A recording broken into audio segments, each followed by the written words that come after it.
কি অদ্ভুত সংসার, তাই না? মেয়েরা পরের বাড়িতে স্বামী স্বামী বলে দিন পার করে দেয়, আর ওইদিকে স্বামী দিন শেষে বুঝিয়ে দেয় পর কখনো আপন হয় না। সময় খুব চালাক। যৌবনের লোভ দেখিয়ে শৈশব কেড়ে নেয়, অর্থের লোভ দেখিয়ে যৌবন কেড়ে নেয়, অবশেষে মৃত্যু এসে সবকিছু কেড়ে নেয়। বর্তমানে টাকা হচ্ছে মানুষের মেরুদণ্ড, শিক্ষা হচ্ছে কারাদণ্ড, সত্য কথা হচ্ছে মানুষের মৃত্যুদণ্ড।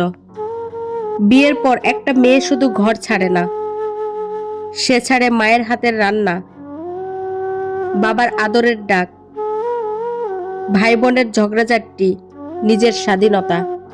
এটাই মেয়েদের জীবন। যার পরিবারে সাপোর্ট করার মতো কেউ থাকে না, সে বুঝে পৃথিবীতে মাথা উঁচু করে দাঁড়ানোর সংগ্রামটা কতটা কঠিন।